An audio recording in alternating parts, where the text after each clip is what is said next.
so whatever, 60 hours to get through the first five fetters, and I don't know, X percent through the sixth. Let's say, I don't know, 35%, 40% through the sixth. Right, everybody. My name is Michael, and this is the first installment of Fetters Fireside. And I'm joined by Yanda, which kind of goes like Beyonce. And basically, we were going to be talking about the breaking of the first five fetters. And mostly, he's going to be doing the talking, and I'm just going to be supporting. And I feel like this one is going to be pretty productive. Yanda, how's it going? How's your day? Yeah, thanks for having me on. Day's good. My pleasure. It's a nice morning in San Francisco. The sun's coming up. I'm Awesome. excited to be here. Awesome. Thanks for having me on. My pleasure. Okay, so to start with, usually the question goes, what was your first initiation into meditation? How did you start, and how did you end up eventually into feathers? Oh my goodness. Okay, that goes back a while. So I think I started. Well, how far back do you want to go? I'll give you the I'll give you the quick story. I grew up in a I grew up in a you know I would say like basically like relatively non-religious, very physicalist household where as a kid I kind of learned to believe that like kind of what I was seeing through my sense doors was reality, right? It was just like my eyes and my ears were just windows. My brain was just like reflecting the world model of reality for me. And then a few things happened to me, mostly kind of in early college years. We can go through that in a longer story that like started to crack that assumption. Uh, the strangest one is like the first crack was Gödel's incompleteness theorem, which if people want to go down a rabbit hole, basically shows that like all things, all mathematical things that are true are not provable, which like broke my mind as a scientist. I was like, wait, what? Like, how does that work? Like I thought reality was just like we would just figure everything out eventually, right? And it's like, wait, there are things we can't figure out. Like, what does that mean? So anyway, that took me down a rabbit hole. I also presented, for most of my life as a somewhat anxious kid, and so I wanted, I somebody recommended meditation as a mechanism of stress relief, and that took me originally to like meditation apps like Calm and Headspace. They never really stuck because it turns out that like relieving stress like feels like work, so you don't really do it for too long. And then I stumbled into Sam Harris's Waking Up app, and there the promise was different, right? Which was like meditate to really discover the true nature of reality and your lived experience. And I was like, okay, now this is, now you're tying this end of this like curiosity that I've had since college with like like a really motivating purpose to meditate.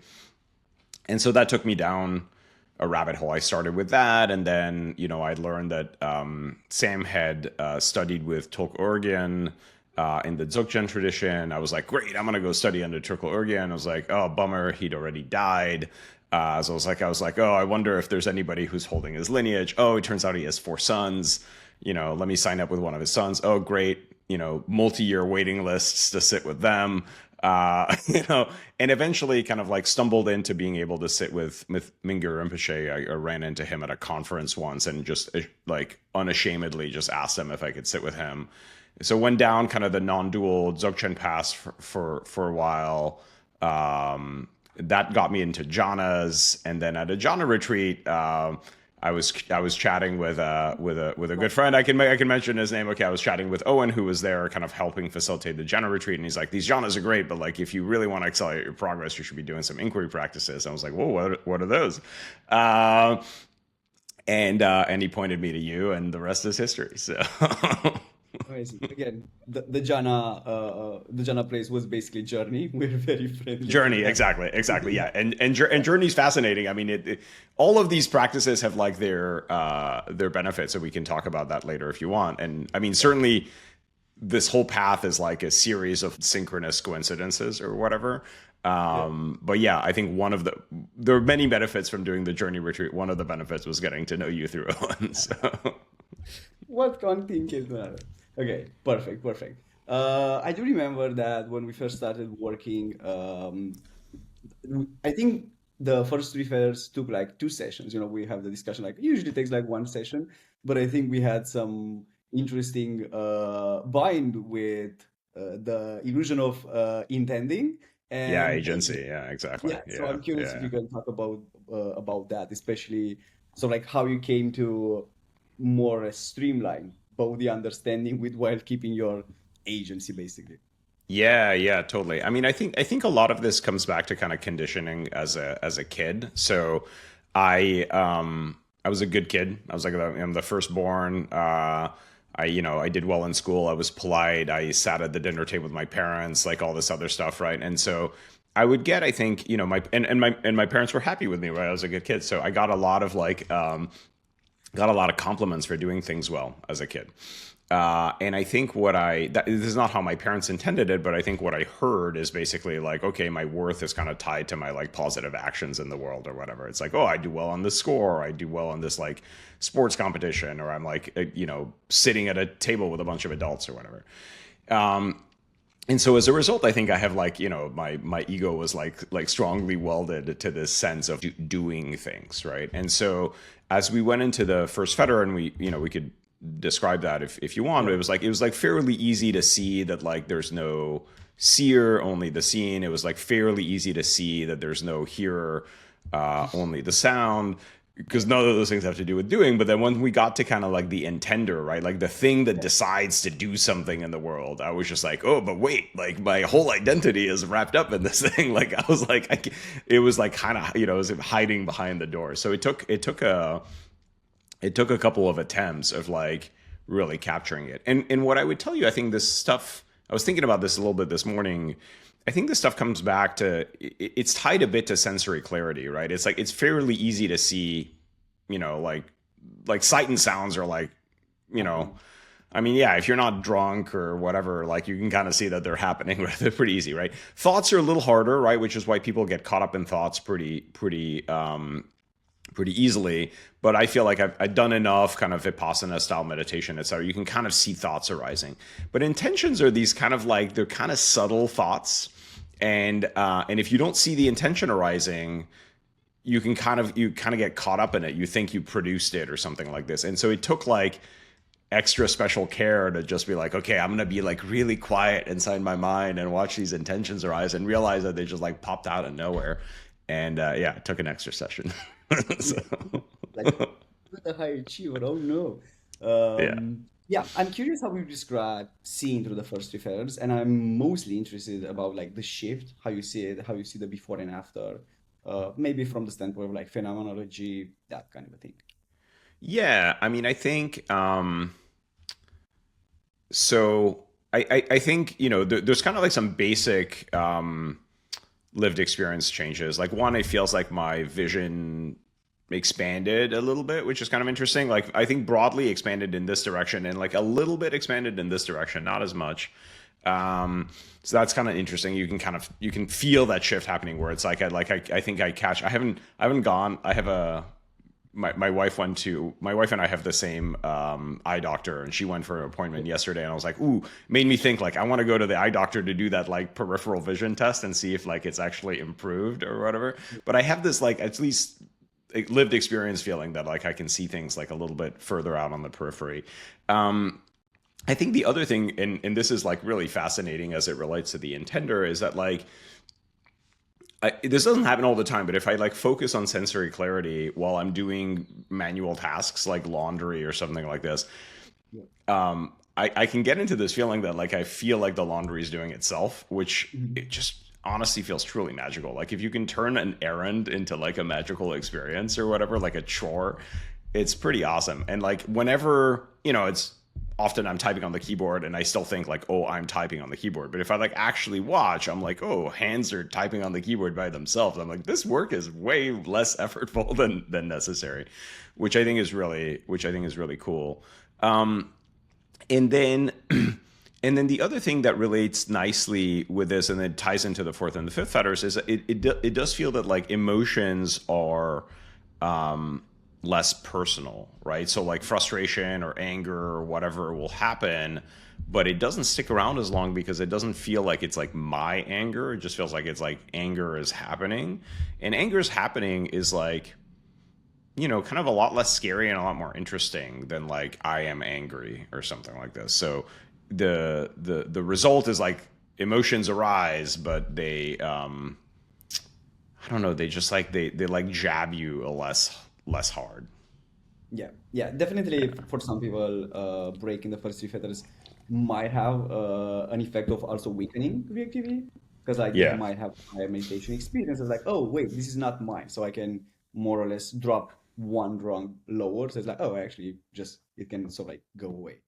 Yeah, Uh, and I would feel like I would still feel reactive, yeah, but like there was like a level of intensity in the actual emotion that felt like a little bit lessened. Like until we went after the fourth and the fifth fetter, but like I would still be like, oh, I should do this thing, but it was just like there was less of a like "Rawr," like kind of energy behind it. So yeah. There's definitely a sense, depending on where everyone's identity is latched, that intender might have some consequences that you wanna don't want to give up. Which I feel like if someone has done a lot of meditation, if they've done like 10 years and they've read about a lot, they might have a difficult time like just dropping the intent. It's like, no, because that means I'm gonna lose my, I don't know, the monkey business is not gonna do whatever it prefers usually. Like, I know, eat the yeah. good food I mean, I instead. will say I think that was probably I will say that was probably like a subconscious fear when we started working on it.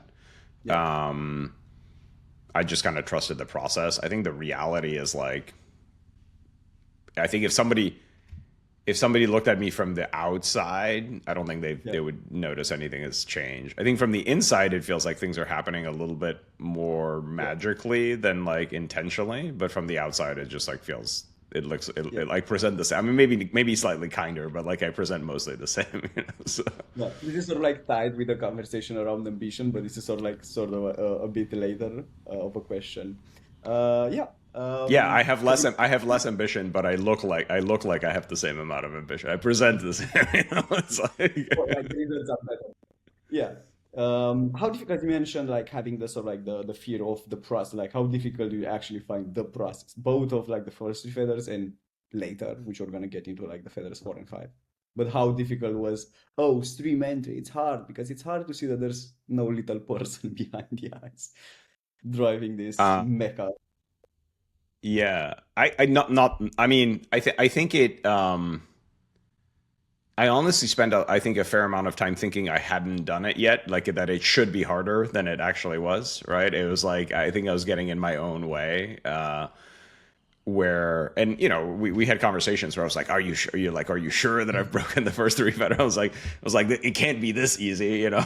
It's like what's going on? So The tricky aspect of the first three feathers is the imagination, like the entirety of the identity drops, which is sort of like the sort of like the illusion of no self, in the sense of like, oh, no self, like no self is like no, it just don't have the impression that there's a little guy, like that little alien in Men in Black 1 that's driving the robot around. But that doesn't mean that the entirety of identity drops. It just moves from little guy, little person, it moves to the witness, which is more of a wisp of identity, but it's still there. And the imagination, like, oh, yeah, I've got stream entry, it's done. It's like, yeah, we all want that. Not to feel. there's a lot of work afterwards. Yeah, and Yeah, I would say I think the only requirement to start working on the first fetter is like some amount of sensory clarity. Like it's I don't think you need to be doing vipassana for like, you know, 100 years or whatever, right? It's just like just enough to notice that like sights come in through the eyes, sounds come in through the you know, if you can, you know, sit quietly for 10 seconds and just like try not to think and realize that you can't not think, you know, like watch a thought arising despite your best interest to watch your breath or whatever. That's enough, right? It's like I think a lot of people I mean, I think there's this thing in the meditation community. Like I hadn't started jhanas because people were like, only people who do 5,000 hours of meditation should even like start this, or 50,000 hours. And I was just like, it turned out it was easier than I thought. And then the same thing for these kind of inquiry practices. People are like, oh, like if you've been a monk for like whatever how many years, and it turns out it's like, you know, you've done some bare attention, like you're good to go. Like it's a lot easier. yeah, I think that's sort of like the illusion that it needs to take a lot because like you're not looking for the right thing. It's sort of like, well, if you like, oh, sight, sound, smell, taste, sensation, but you're not going against the grain almost, the same thing you do for 4 and 5, which is like, I'm making the emotions. Okay, try to make the emotions. Try to make yourself feel blissful right now, which is the same thing. Like try to have an intention or try to have a thought, which is the funniest one for first three feathers, which is like asking someone to predict their next thought. I think that's the Yeah, most delicious question you can ask, which is like, oh, it's can you so good. predict your next thought? It's like, oh, well, I have no thought right now. It's like, but I thought you were producing your thoughts. How does that go? So definitely there is some Zen trickery involved in that. Yeah, Uh, or try not to think for the next 30 seconds, like good luck. It's Yeah, that's a good one for stream ended, and it's even a better one for 4 and 5 because it's like, oh, yeah. it's like easy. And then it's like you notice the entirety of reactivity, which of course brings us to Fetters 4 and 5. Uh, I'm actually curious how you expected the process and how you expected them to be about and what they were about, and sort of like what they proved to be about. Yeah, it's an interesting question. I mean, I think I try to enter into these types of things like trusting the process and having like low expectations and like trying to look for guideposts along the way as opposed to knowing what like the solution looks like.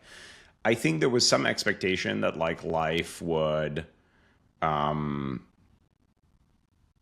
I don't know, like not hit me as hard, or something like that. Not that it would hit me zero, but it would not hit me as hard.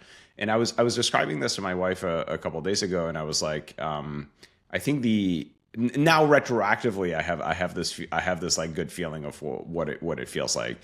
Yeah. Um, which is like things kind of roll off of you like and but the weird analogy that I've been using is like imagine you're in kind of like some kind of sandstorm and you have like a very thin plastic shield of some sort and you're like pushing through the sandstorm with this plastic shield, right? And you're like still flinching because like the sand's coming your way and like the shield is like rattling and you're like kind of scared and the whole time and you're kind of like walking really slowly because the shield is like really brittle.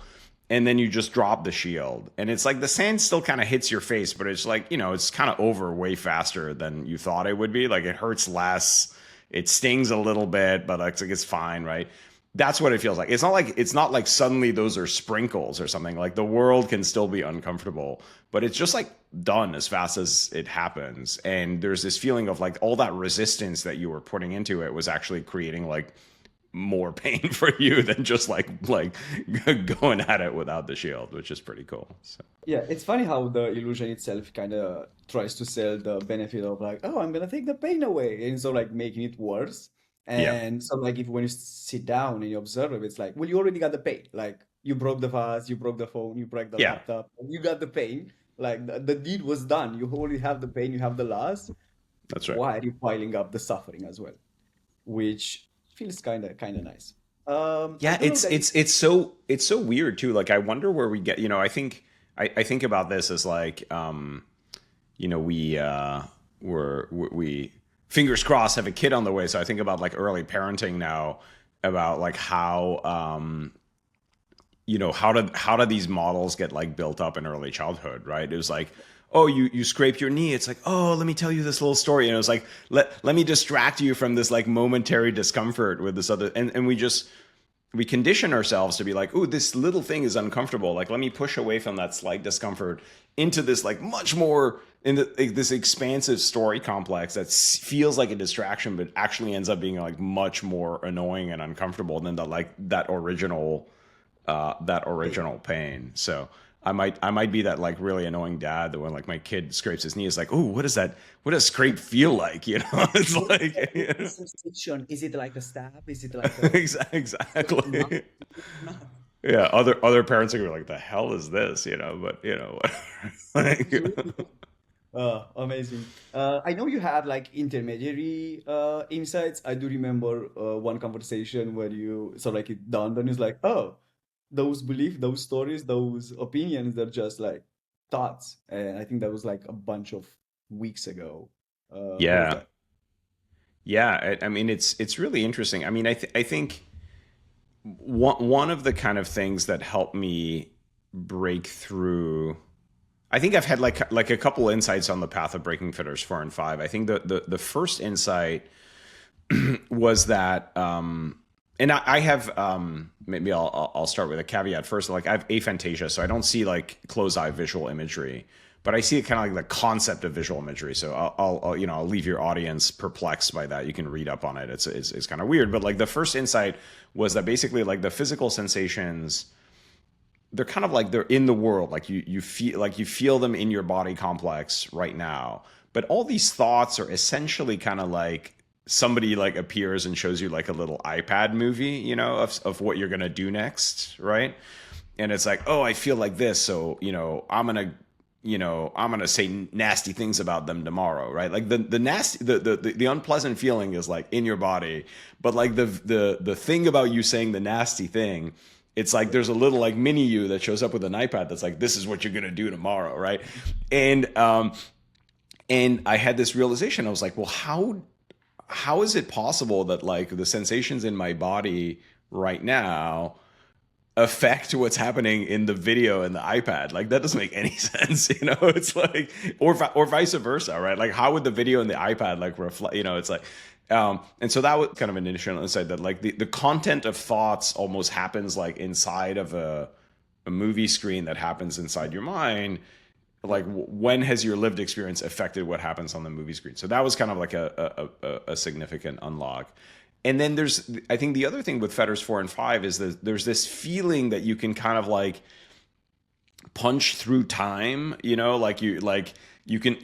there's some fuel in the present moment that's like just like pushing into the future. And that's just like, I don't know, like if you just look at that from some distance, you're like, how? Like what are you talking about? That's not possible, right? And I think I had this insight. It was funny. A few weeks ago, I was skiing with my dad and my brother in Jackson Hole, and I was on a slope, and it was beautiful mountain in the background, nice wind. I was having a blast, like snowboarding, and this thought popped up that was like, I wish I had more money, and I was just, and I just look, I was just like, what is that? Like what? Like how would money help me right now? Like I'm having a great time. It's like what is this thing? Like where is that environment? Why does that matter at all? Right? And I was just like like leave me alone. I'm snowboarding. This thought can come back when I'm looking at my bank account or trying to buy something. Like it is completely useless to have now. And yet it kind of like tried to impinge on reality. It's like the little monkey showed up with an iPad. It was like, oh, instead of this panoramic view of you snowboarding, let's talk about this. Amazing. Well, that gives us a great segue into what kind of subjects you've used to break reactivity. Oh my goodness. Oh my goodness. So many. Oh my God. It's funny. So I started, I think on when we started working on this, I started making a list of like all the sentences. And, it started out like pretty interesting. Like it started out, almost like reactive overreaction. So it'd be like, I saw my wife's facial expression and ... right? Like here's like all this assumption complex that I layered on to like a frown or something like this. Like I remember, yeah, that means blah, blah, blah. Yeah. I remember at some point, I had plans for the day and we have 2 dogs and our younger dog came back from camp. She was dirty and I had to change my plans to give her a bath. Right. And I was just like, I was spinning in my head. I was like, oh my God, like, why do I have to change my plans? Blah, blah, blah, whatever. It's like, so it started out like the kind of like the surface layer of things that really would catch my mind. Or I read this text and, I got frustrated and it like triggered this button on like frustration. And so we started peeling away these types of things. And then, as you start doing that, you realize that, craving and aversion go pretty deep. So you get into, you get into questions of, like going back to this agency thing. It's like, well, if I'm not always in motion, like, I don't know if I'm worthy of existing, it's, there's like, yeah. You go from like, I saw my wife's face and it triggered my resentment button to like, I don't know if I deserve to exist if I'm not doing tasks. It's like, wow, like, holy crap. So yeah, it got to kind of root assumptions that I had about like my self complex, or parent interactions with parents that went back to kind of root conditioning, like, I don't know, some of the questions that we worked on, it was, if I'm not dissatisfied, I don't know if I'll ever achieve anything. It's like, these are the If I'm pretty happy, I'm meaningful. not gonna grow, which is like Yeah, a key person. exactly, exactly. Yeah.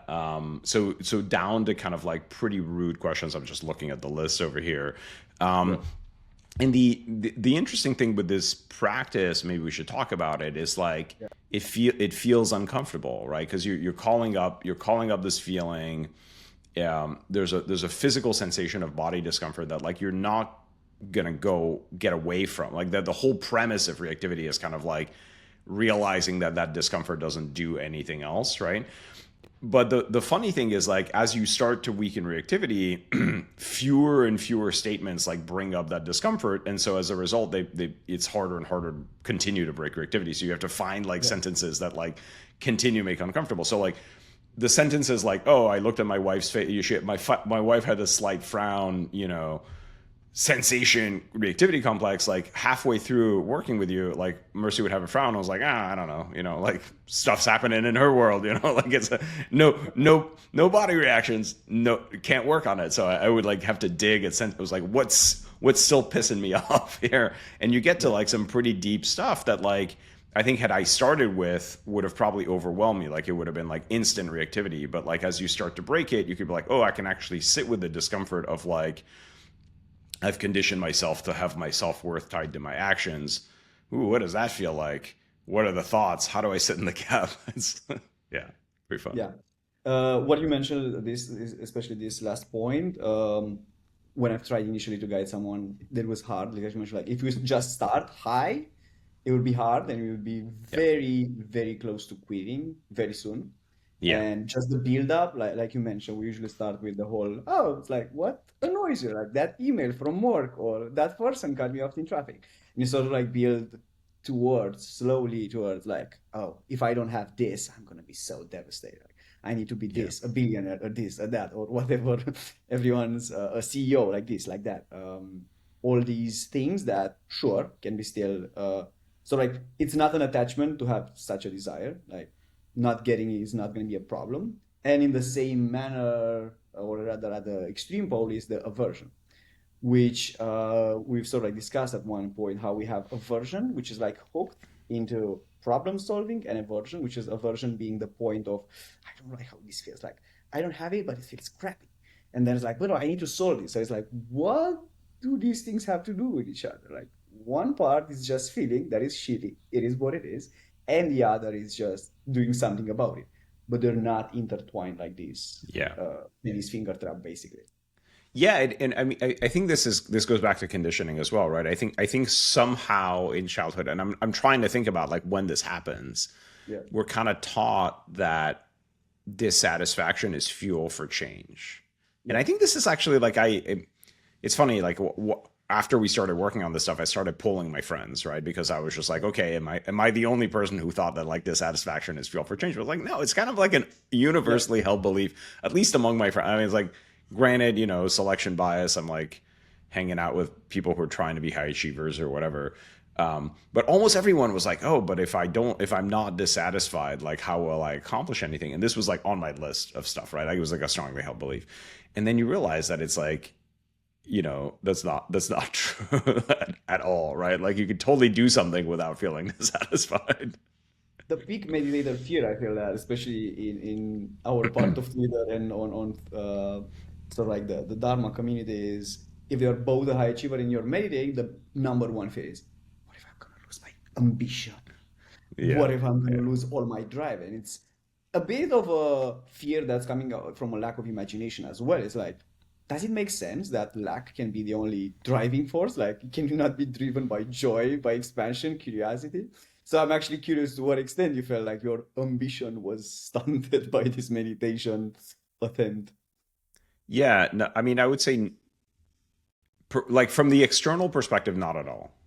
Yeah. I think from the internal perspective, it like has different fuel now, and like the fuel is a little bit more mysterious, I would say. Like it's like I used to think that I knew what the fuel for my ambition was, and now I kind of don't know, which is, it's still happening. It feels a little bit more like, is it my ambition or is it just like ambition happening? Like it's a little, so in some sense, like I have less of it because I have less attachment to like what the I is. But like, if somebody experiences me Yeah. from the outside, uh, I don't think they would notice a Yeah. difference. So like Um, connected to this is what's your experience around productivity? I think I don't think we've actually discussed this one, which is like, do you feel like it was impacted in some way? Personally, and a few others kind of noticed like a 2-3x just from like not wallowing, like I have to do this, oh no, or whatever. And just because I yeah, don't think much of that, it's just like productivity jumping, just because like I don't think like it makes sense to do it because like I have a job. Like, okay, I'm gonna do it. So how's your yeah, experience? yeah. It's interesting. I think I because of this kind of conditioning around the doer, I've always, well, always, whatever. I've often been very productive. Yeah. I think my productivity is about the same, but the effort required to achieve that level of productivity has significantly dropped. Yeah. That's what it feels like. It just feels easier to be productive because I don't spend a lot of time planning, worrying. I just like do the Do. thing. And if I feel tired of doing the thing, I just kind of try to pay attention to the attender, and then I'm like, ooh, the thing's doing itself. It's like What it's is the kind of doer? interesting. How are you doing? Like, what is the doer? Can you do more if there is no doer? Exactly. What Exactly. seems to have transformed from like difficult to easy? Like you mentioned chores. I've noticed the same thing, but what other things you feel like they've changed in that sense? Yeah, I mean, I think it's funny. I think that the funniest thing is I was recalling I think it was like yesterday or the day before. I was chatting with my wife, and I was recalling this event where I was like, oh man, I feel like I should be frustrated with this person, but I did like I I don't know, like it's like I don't know how to do that. Like it's like that frustration came so easily before, Yeah. and now it's like it's almost like I'm like, oh, I think that person did something that I would qualify to be frustrating, right?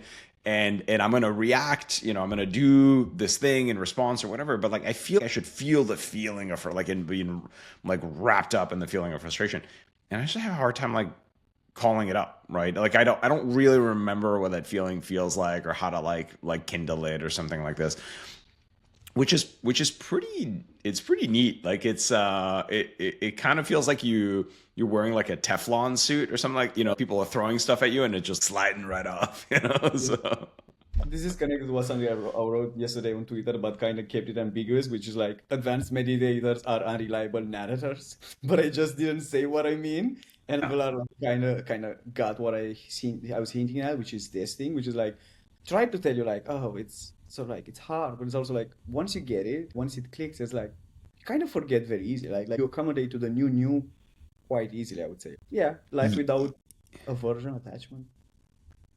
Yeah, I have this memory that like I used to get wrapped up on things way more, but it's memory is just kind of world building the same way as like lived reality, right? So it's like if I could really remember how to do that, I could still generate it, but like I can't. I mean, it's vague, right? So it's like that aversion is vague, and the memory is vague with it as well. So I'm like, I think I used to be more annoyed by this, but I don't remember how that felt. But it's interesting when I talk to people who interact with me, they're like, oh yeah, you're like, things slide off of you. You're like kind of more subtle, etc. I was like, oh, cool, fantastic. Like good for you. It's like, I think the funniest aspect of breaking reactivity that I observed is because things kind of fell off of your feathers. Is like you interact without keeping the tension in your conflict, Mhm. but the other person can get very reactive because of that, which is sort of like funny in a not so nice way, which is like I'm not trying to do anything, but I can realize that I'm triggering the F out of you with this non-reactivity of mine. Yeah, I found that to work in both directions. Like I remember I was having a disagreement with a friend, and then suddenly it dawned on me that the certainty I had in my conviction was also just an appearance in consciousness. Like there was also a slider, right? That I could like Yeah. choose to just be like, "Broop," like, I don't know if I'm sure at all, right? And so in the middle of the conversation, I just like dropped my side of the conflict completely. Like we were playing tug of war, and then I saw him kind of get more enraged, and then his anger just collapsed as well, right? It was like there was this peak where he was like, why are we not still in this like argument? And then he was just like, screw it, and it was like, so you kind of saw the oscillation happen. It was really fascinating, right? It's like you could get more reactivity or less, kind of depending on the person that you're in, right? Or both, right? Basically. It's a side, this one, like creativity and interacting with people. Actually, this is already connected with narratives, which is how do you notice the narratives in others, and how do you feel when you sort of like see people invested in them? I have a very weird relationship right now with it. Yeah, it's interesting. I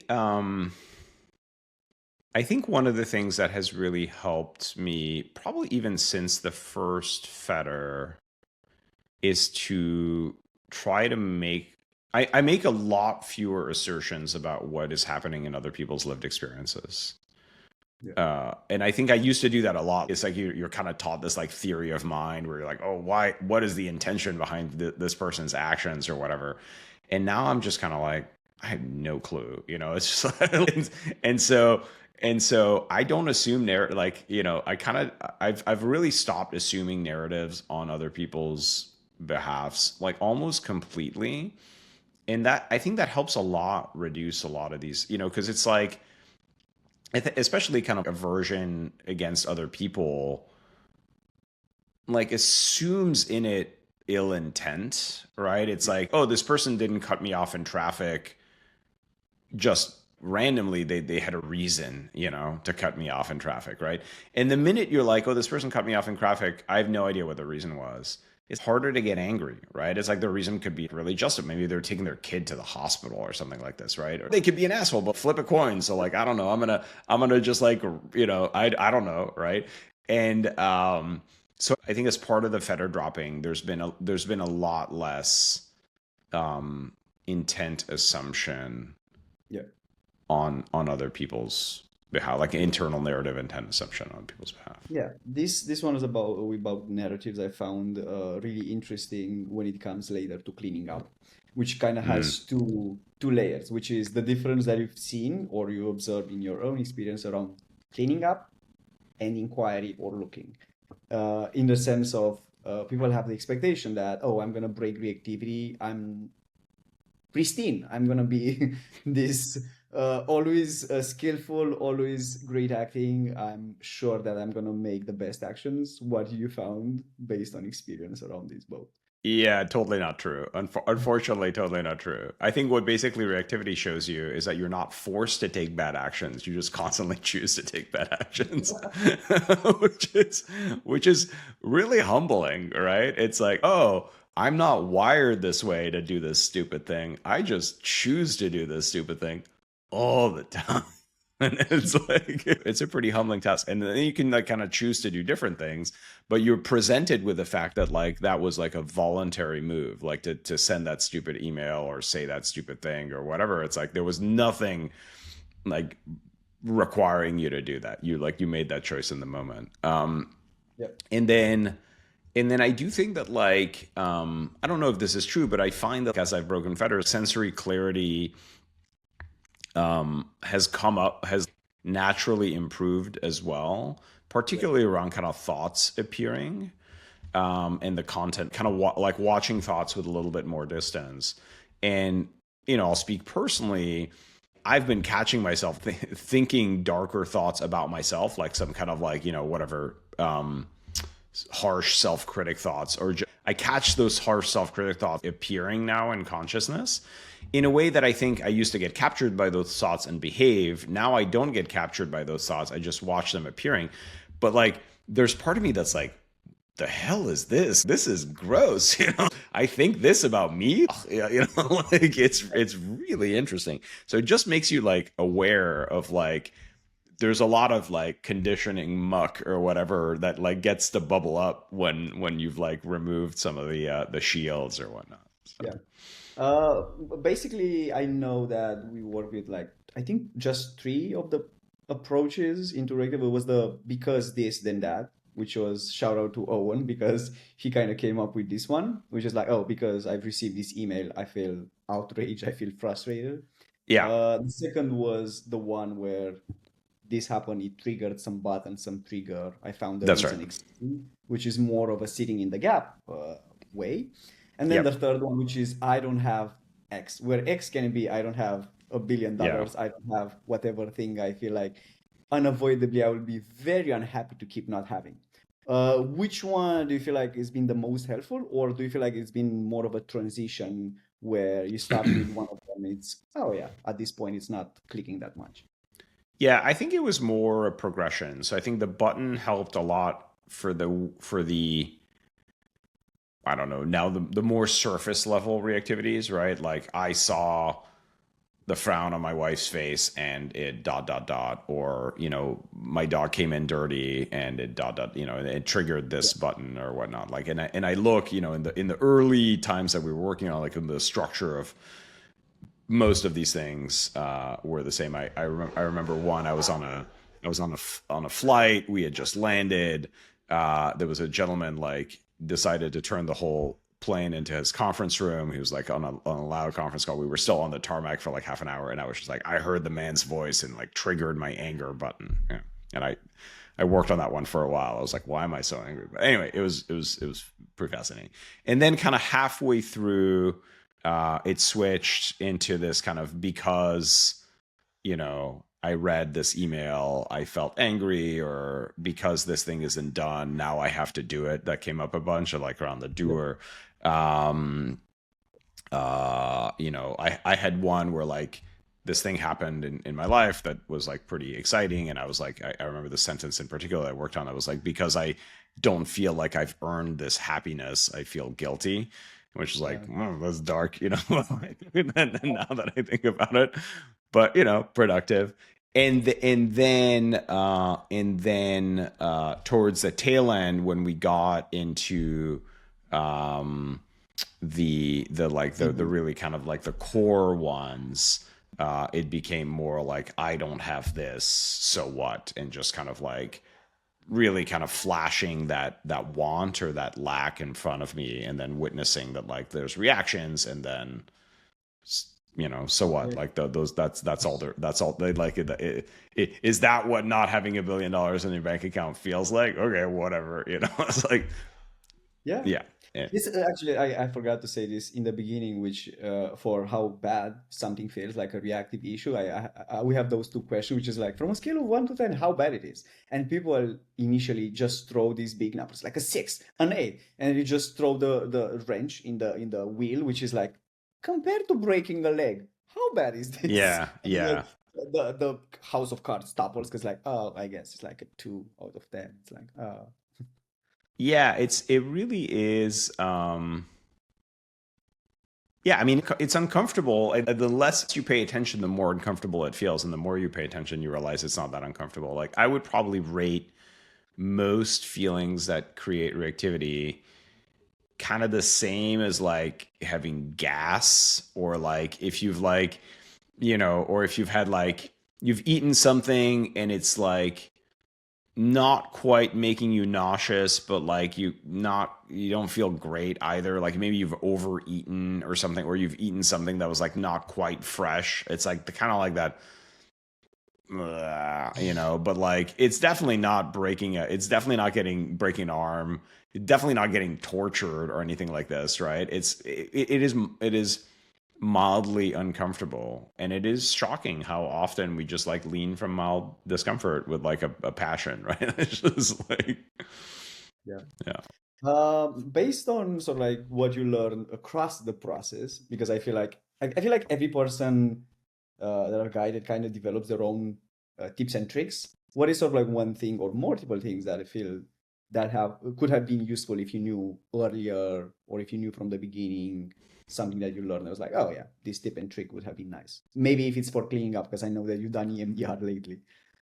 Yeah, I think so I think one of the biggest insights so one I'll start with like, whatever meditators are unreliable narrators, right? So it's like it's really hard for me to like project back to what I needed. It like the process happened as it should have, right? It's like the honest truth.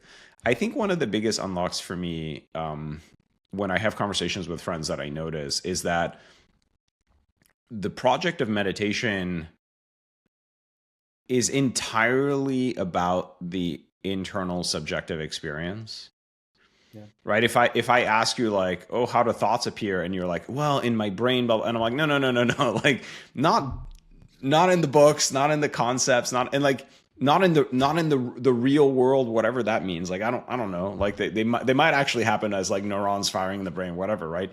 But like in your lived experience, like in the things that you can actually witness, like how do thoughts appear? It's like, oh, I don't know, they just pop up. It's like exactly right. So like that's it. That's all you know, right? It's like so. I think the big reframe, and I think where people get lost in a lot of these practices is they try to think about it conceptually instead of experiencing it directly. And the minute you force to kind of just like kind of ignore the concepts and just go back to like what am I experiencing directly, Yeah.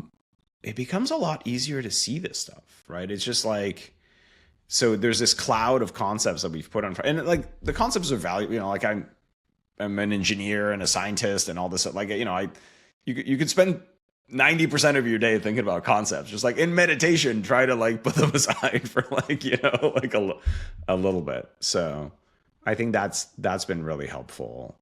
Um, and then I think one of the things that I've really appreciated about the inquiry practices is that you can do them like sets and reps matter, but also like they are practices that don't require you to sit in a cushion with your eyes closed in a monastery at the top of a mountain, right? You can actually like, oh, you're annoyed in this meeting. Okay, well this is a good time to practice inquiry. It was like, oh, you have to do the laundry and you feel like you just did it yesterday. I was like, oh, this is a good time to practice inquiry. It's like it's like oh, you're feeling happy that you're petting your dog. It's like, well, what is that what is that sensation? Is there a petter, right? Or is there just a sensation of petting? So you can just like do this like hundreds of times a day, and the world just presents to you this like kind of like the condition, like the bell that like sets off the little algorithm.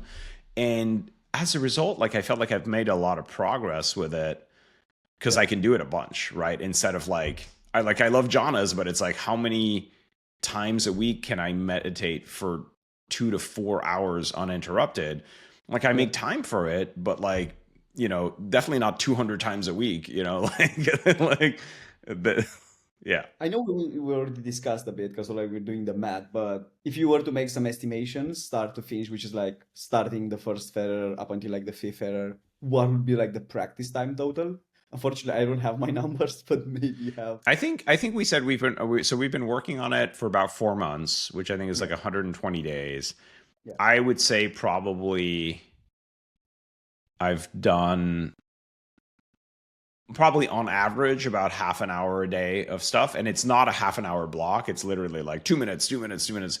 So whatever, 60 hours to get through the first 5 fetters, and I don't know, X% through the six. Let's say, I don't know, 35%, 40% through the six. Like yeah. It's pretty fine. it's We pretty we did add efficient, like a 50% what's it called, like a 50% error, and we're still in a pretty good 100 hours, which I feel like it's Yeah. very common for meditators to read about someone's like, oh, I have 2,000, 4,000, 5,000 hours, and they get very demotivated, which kind of makes sense because like if you Yeah. have a family, you're working, you have a job, when you hit 5,000 hours, it's just the world Yeah. collapses. Like the Yeah. ceiling collapses, it's like way too much. And I'm very happy when I can see people as fast as possible because like for every feather you break earlier, you have more time with it broken. So it's like there's more enjoyment.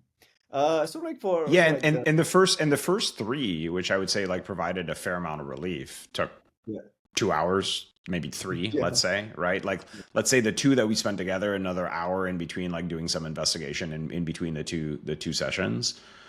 And even weakening 4 and 5, I don't know, another 20, 30 on top of that. Like it was like, Yeah.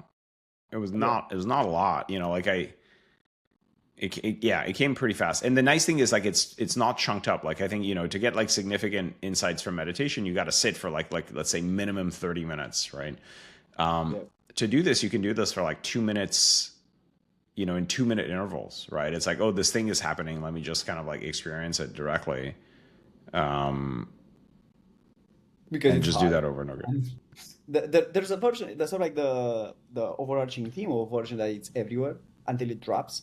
So like you cannot avoid it. You know that we had that thing like attending to presence, which is like just focus on what your direct experiences, like noticing that pull into thoughts, almost like a something like almost like a claw pulling you Oh, away from experience. yeah. I mean, there was definitely this part where I think I'd weakened like Fetters 4 and 5, but hadn't broken them, and I started noticing how much like all the ways that I didn't want reality to be what reality was, like small and large. Like it was just like, oh, I wish the steering wheel were heated. Oh, I wish that like my shoelace was tied more. Oh, we ran out of cheese. It was just like there's like so many little things where it's like that thought would like pop up in your head, and I was like, oh man, I'm like really like unhappy with stuff, like, and it's just like bloop, bloop, bloop, bloop, bloop, bloop, like constantly happening.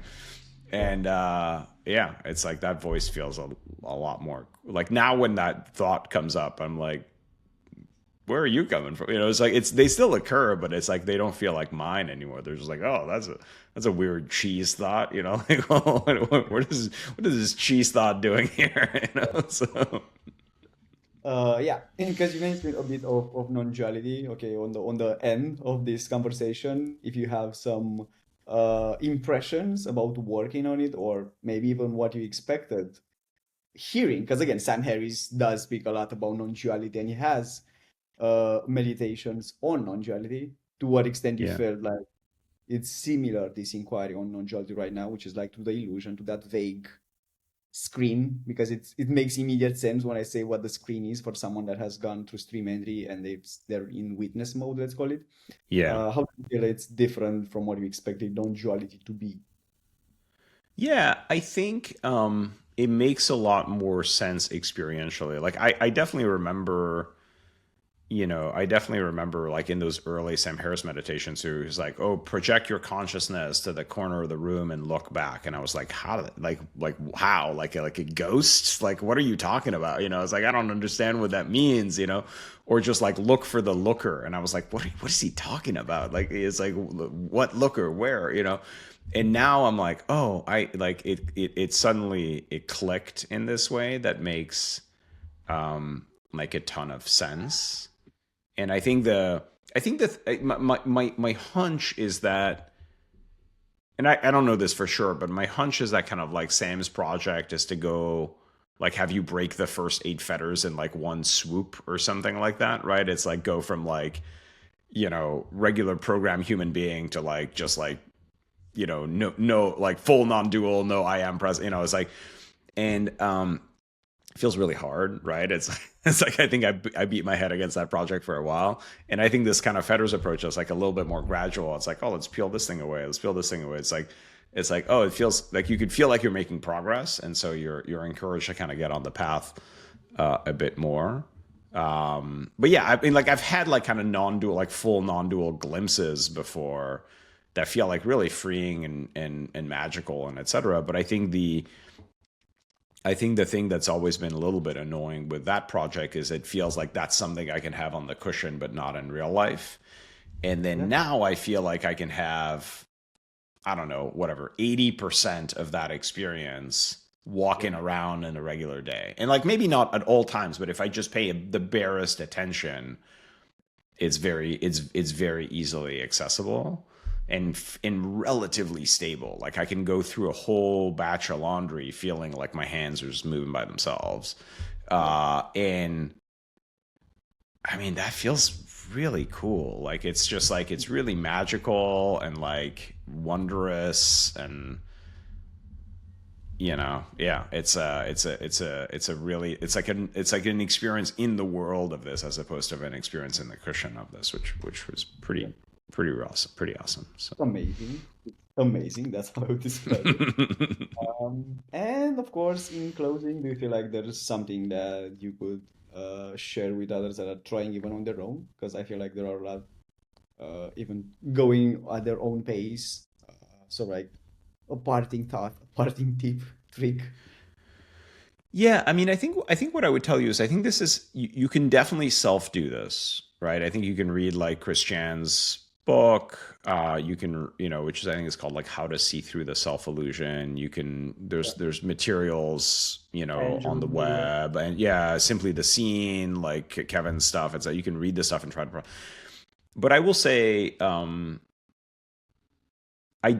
I definitely don't think I would have gotten there this fast without being able to work with you directly, because I think there's something about a guide who's been through it kind of helping you, like I feel like it was very quickly obvious to you the things that were easy and where I was getting stuck.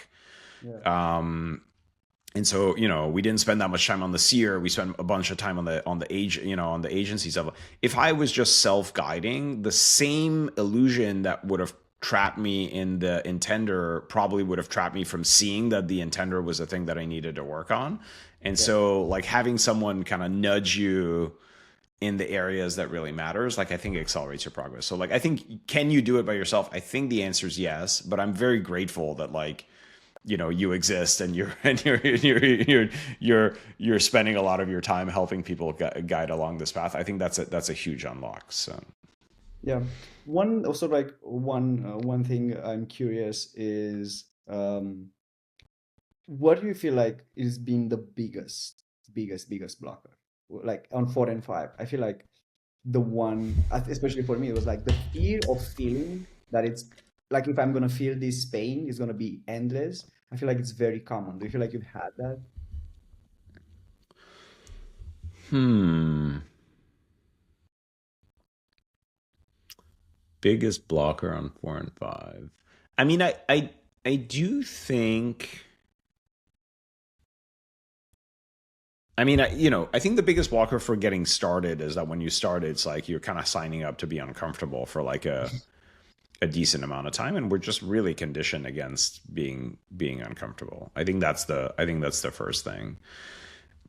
I think there is this came up for me, I think, a bit in the first fetter, and then came back a little bit in the fourth and fifth fetter. Is like, the ego is a program that like tries to justify its own Existence. existence. And it does that with statements like, like, I'm not that great, but like, beware of the alternative, or something like this, right? Like the mysterious alternative and I think I had a this happened to me I was hanging out with friends. I was on a flight back to San Francisco, and this thought came up of like, you know, if you break these things, like, watch out, and then it's just realizing that, like, that too is just a thought. It's like really helpful. But Yeah. it's like, these illusions they're strong illusions. Like, we get them since childhood. They're like reinforced by our parents and society and ourselves, and et cetera. And so I think, um, I don't know. I kind of, it's like a little akin to like going skydiving, right? It's like that fear you feel before like hopping out of the airplane. Like, it's kind of normal, but also like still hop out of the airplane. Like, it's gonna be fine. It's like, don't get paralyzed at like try to push through the fear. Like, you'll realize that on the other side of it, it's considerably less scary than you thought, and actually more fun than you thought. So. Yeah. Amazing, amazing. Again, thank you for joining me. So like This because was we were awesome. just looking beforehand. So like now we're gonna take the 30 seconds where we're just looking at each other like meditators do. It's like We'll break through the remaining fetters. it's like sharing presence. I'm trying to work on Fetters 6, so I'll see if I can flatten you into a cardboard cutout for a few minutes. Michael doesn't even exist. He's like a sticker on my webcam, actually. Just that. That's all that exists. Perfect. Again, we've shared a bunch of presents. Again, for everyone that tuned in, thank you so much. It's been a pleasure once again, Yanda. And yeah, hopefully there's gonna be a second episode. We're gonna see how things turn out. Okay. Well, I mean, I hope this like motivates people to try this. I think that's the most. I think more. The world would be a better place if more people went through this project. Is my hunch. So. I agree, but I'm also biased, so who knows? They shouldn't. Okay, well, I'm gonna pause the recording and then yeah, we're gonna keep on chatting a bit. Awesome. Without the overarching vibe. Exactly.